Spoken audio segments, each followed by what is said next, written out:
అందరికీ మరణాత.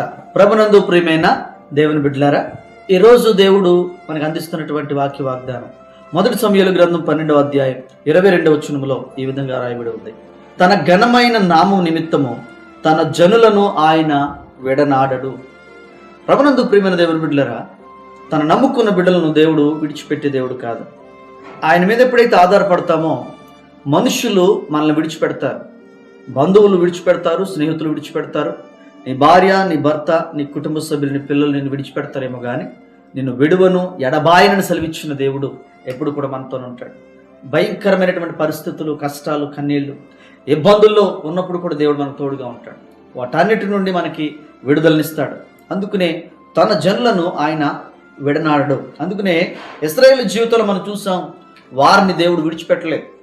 వారు మరి ప్రయాణం అంతట్లో దేవుడు తోడై ఉన్నాడు. భయంకరమైన శ్రమలు గుండా వెళ్తున్నప్పుడు దేవుడు తోడై ఉన్నాడు. మీరు కూడా ఈ వాక్యం వింటున్న మీకు కూడా దేవుడు తోడై ఉంటాడు. ధైర్యముగా ఉండండి. దేవుడు మిమ్మల్ని దీవించును గాక. ఆమేన్. మరణాత.